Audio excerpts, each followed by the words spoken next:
what's your assessment of that Giannis situation and what the Bucks should be targeting in a return for him? If I'm Milwaukee, I'm calling San Antonio, and I'm like, I need number two, and I need Castle, and I need something else in the future. I feel like with two, So both guards. yeah, I need both of them Both of them. because this is the start of basically a new franchise in a sense because of what Giannis means to Milwaukee. So if I can get two guys, especially with Castle, I mean that was Rookie of the Year last year, and number two pick, we can build towards a future because, like you said, they don't have anybody, and you have to start something. You have to give fans a reason to want to show up. So San Antonio would be the first team that I would call. I get Brooklyn in a sense, but like Rob said, like with Brooklyn, they don't have anything to, like they have picks. So again, unless you just want to live in Brooklyn and play there, it doesn't make sense as a basketball standpoint. But I also think that Houston, though, it's a tough fit because of what you would have to probably give up to get Giannis. But like that Giannis needs spacing, and you're talking about a really good defensive team still. But like, who do you have to play around him that you wouldn't have to give up? So if it's me and I'm Milwaukee, it's San Antonio. And even if I'm Giannis, I'm like, send me to San Antonio. I get to play at Wemby. Wemby gets to shoot his threes, and then it's like good luck trying to score on those two, in the paint. Man, dude, the big pick and roll. Yeah. Between Giannis and Wemby, with either of them as the ball handler or the screener, it'd be crazy, right? Yeah. I mean, the lineup would be crazy. I mean, there could be some spacing issue. You'd have to fill out the rest of the starting lineup with guys that can shoot. If I'm Giannis, I don't know if I want to go to the West with Boston possibly being down or just the luxury tax and Jason Tatum's injury. I might want to stay out in the East. I'd rather stay in the East too if I'm him. Like he's openly talked about the desire to win a second championship. I'm paraphrasing here, but I think he said himself, I'd consider it a failure if I don't win a second championship.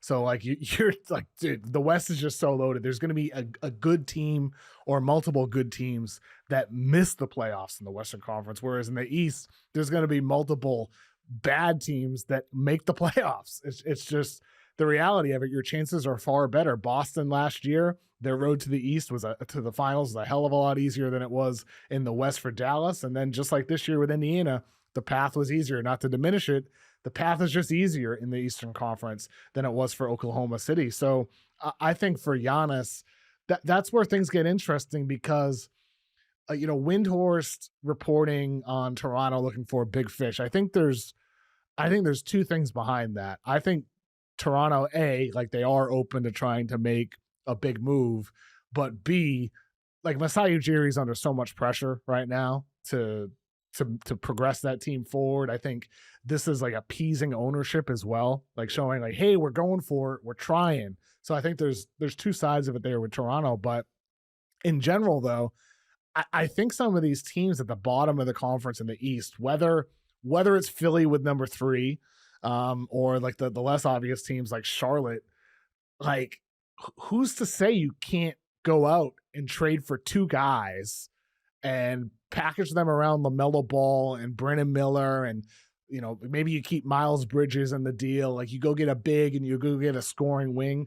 Like suddenly you could be a 50-win team in the Eastern Conference. Like I don't think a turnaround like that is that crazy when we just saw the Pistons get better after adding Tobias Harris and Malik Beasley.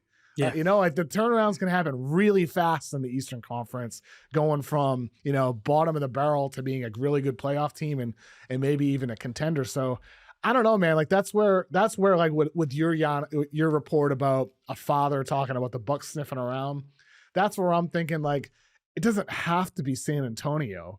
It could be a team lower than that where things get really interesting. Yeah, definitely. And with Charlotte, I just think health.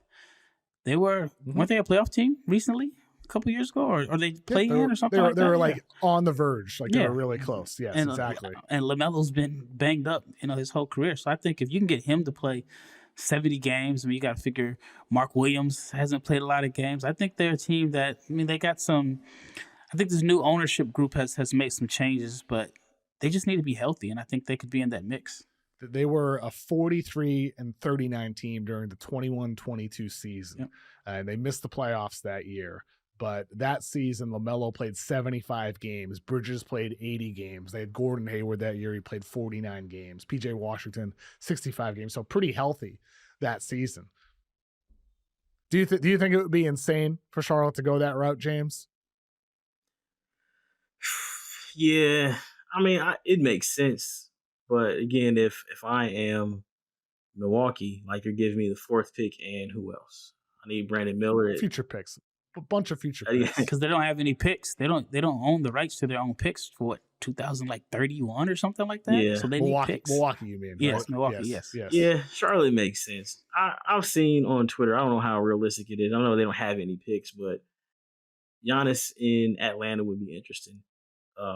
Considering, Atlanta's one of those teams that's like, they're close, at least to a playing team all the time. And obviously Giannis pushed them over the top, but I don't believe they control their future as well. So it'd have to be like Reese Shea and probably Jalen Johnson. But again, if I'm Milwaukee, like, I really can't.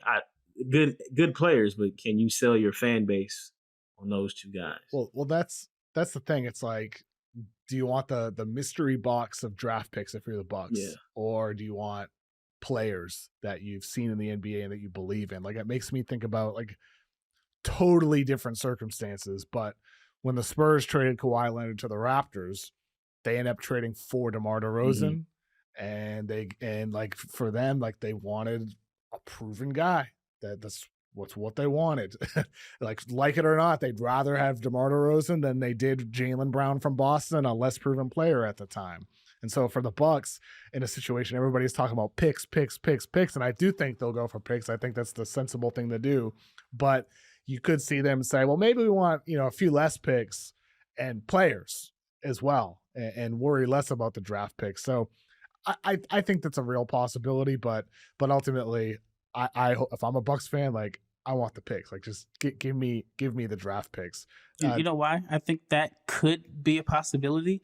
I mean, I read Giannis's book. He thought he was going to Atlanta the whole time. I think he stayed at Danny Ferry's house, and then the Bucks ended up selecting him. I've seen the rumors that his agent is interviewing for the Hawks general manager or basketball operations job.